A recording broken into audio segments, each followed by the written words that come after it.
completely still, just like we experience. And maybe the sun isn't big, but is very small and very close, and not illuminating the Earth from 93 million miles, but is illuminating locally. And maybe everything, the sun, moon, and stars, are not far away, but are circling overhead relatively close. In this video, we're going to explore the latter option, and at the end, we're going to reveal startling evidence through the use of time-lapse photography that the sun cannot possibly be 93 million miles away, but is in fact very close and is illuminating locally as it traverses our flat Earth. Oh man, and watch how this sun comes at you. Boom! I mean, come on. And that's all perspective. If you look at jet trails, Google Images, you'll see them, they start out low at the horizon, they come up overhead. Look at that thing. They come up overhead and then they go down to the horizon.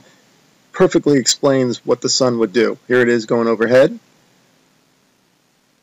I love time lapse. And look at this. You can't go out and look at the sun. You can't see this stuff, except that it's on, time lapse like this. It's incredible. Now watch this thing. It's sweeping. The sun over flat Earth is doing a big circle, right? Look at this thing. See it sweeping to the right? It's like a lefty bowler. Just toss that down the alley, and there it goes, hooking into the pocket.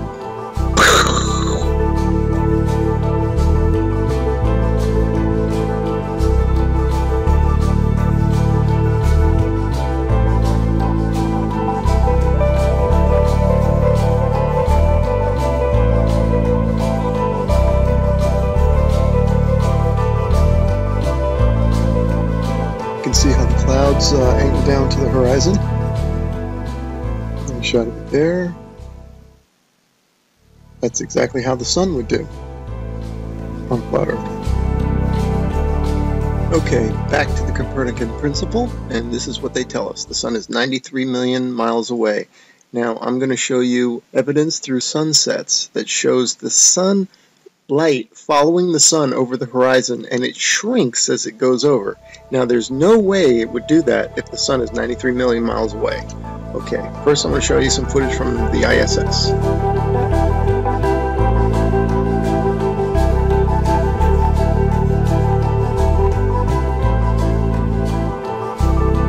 Okay, now watch this animation. Watch this sunset. Now this is exactly, if they came to me and said do an animation, this is how I would do it if the sun were 93 million miles away. Just like that. Have the whole horizon fade evenly. But that's not what we see.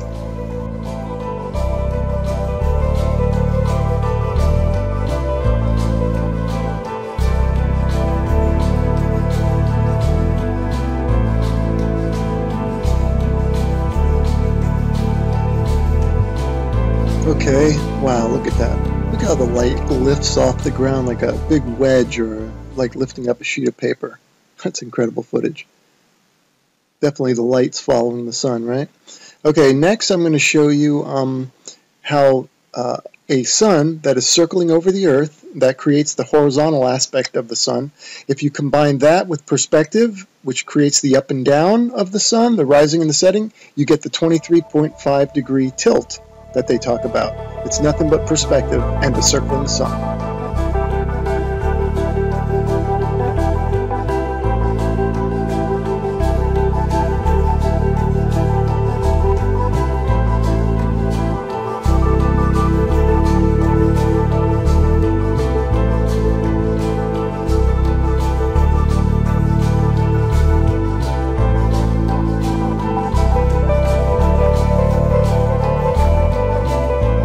Here's another sun sweeping out a big circle.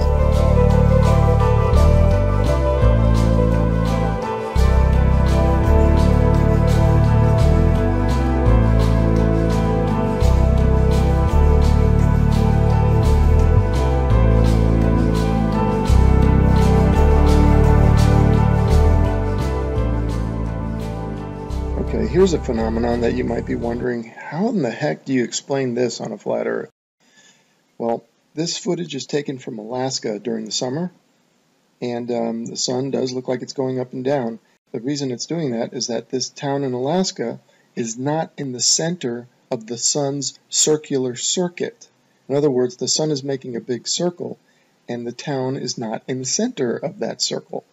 So the sun will be closer and further from the viewer with the camera. That will cause it to go higher and lower, and also maybe even bigger and smaller.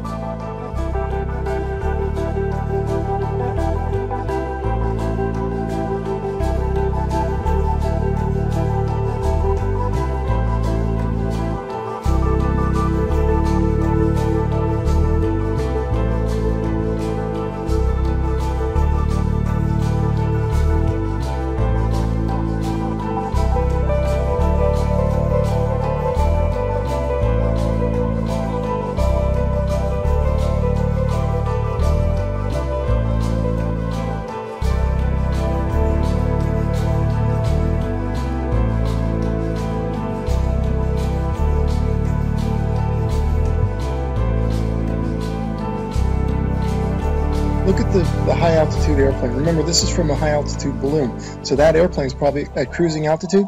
Notice how it looks like it's going up from the horizon.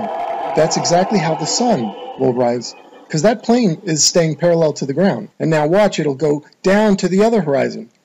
All right, again, perspective, that's how the sun will set. And forget the big ball, that's just due to a GoPro camera. But see how the sun, that's the point of this. And then also, look at the size of the sun, man. Look at that thing. I mean, there's something to it to say that we're higher up our view and the sun looks bigger, and it looks like it's not as high in the sky as it does when we're on the ground. Something to that.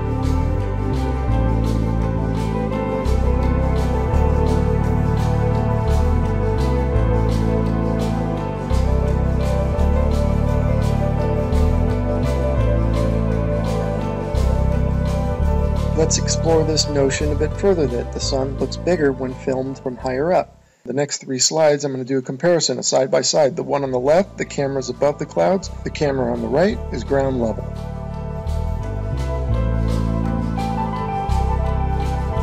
And the point for the side by side comparison from the ground level and the level above the clouds is that above the clouds we're only maybe a mile or so up, and if the sun appears to be closer to the camera, well, that means it's probably much closer, because if the sun were 93 million miles away, a mile closer wouldn't make any difference at all to its visual appearance.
Okay, here's a little illustrator or a little cartoon from a website called timeanddate.com. It's really funny that they would have a perfect illustration of a sun rising and setting on a flat earth due to perspective. You'll notice that it rises from below the horizon and sets below the horizon. Now you might be saying, well, how is that possible? I can see now you're saying that it rises and lowers due to perspective, but how does it disappear below the horizon? Well, I got a theory about that. Because of the fact that all parallel lines and planes converge at your eye level horizon, this is according to the perspective, I'm not making this up. If in fact, and they do, they converge at your eye level horizon visually, then it makes sense that After that point, they diverge, meaning they then separate. So the sun would continue on a downward track. As you can see from my illustration here, the lines would go to your horizon, and then afterwards they would spread out and separate, kind of like a starburst, and the starburst being at your horizon, at your focal point.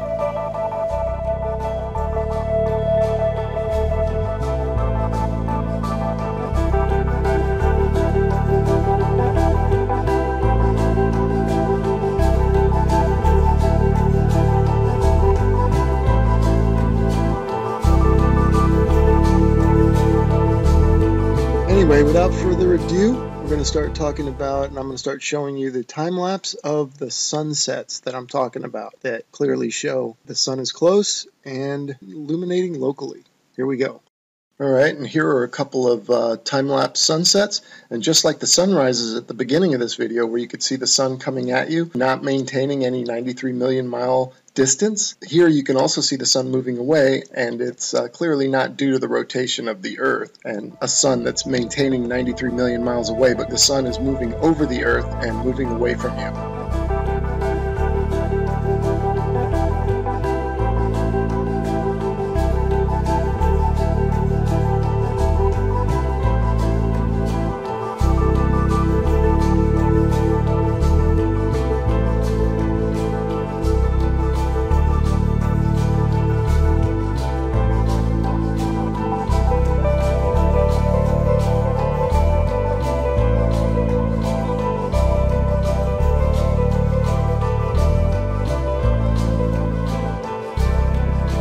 Okay, these next three slides, the sun is almost set already behind the horizon, but watch as the sunlight shrinks and follows the sun. It's definitely a locally illuminating sun, not far away, not very big, and definitely not 93 million miles away.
Okay, remember this video from the beginning of the video? I showed you this one and how it's circling over the Earth, and watch it sweep to the right like a bowler bowling it in there for a strike.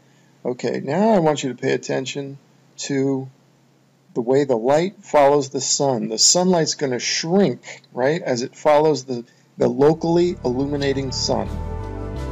Now watch this.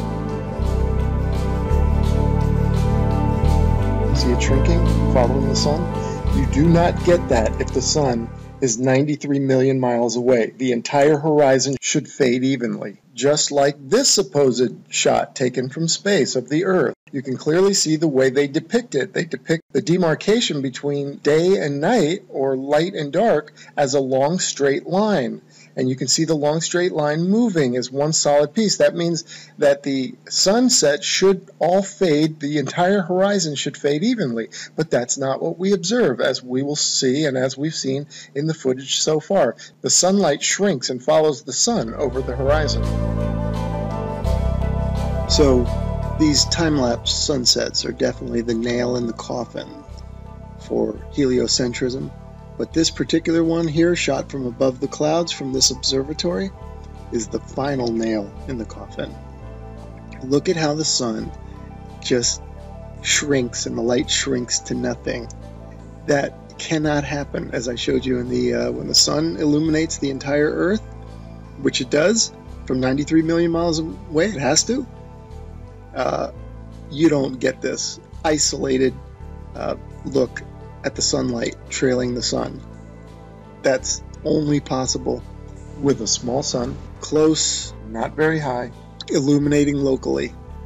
I mean, if this isn't proof to you, then you gotta take the blinders off.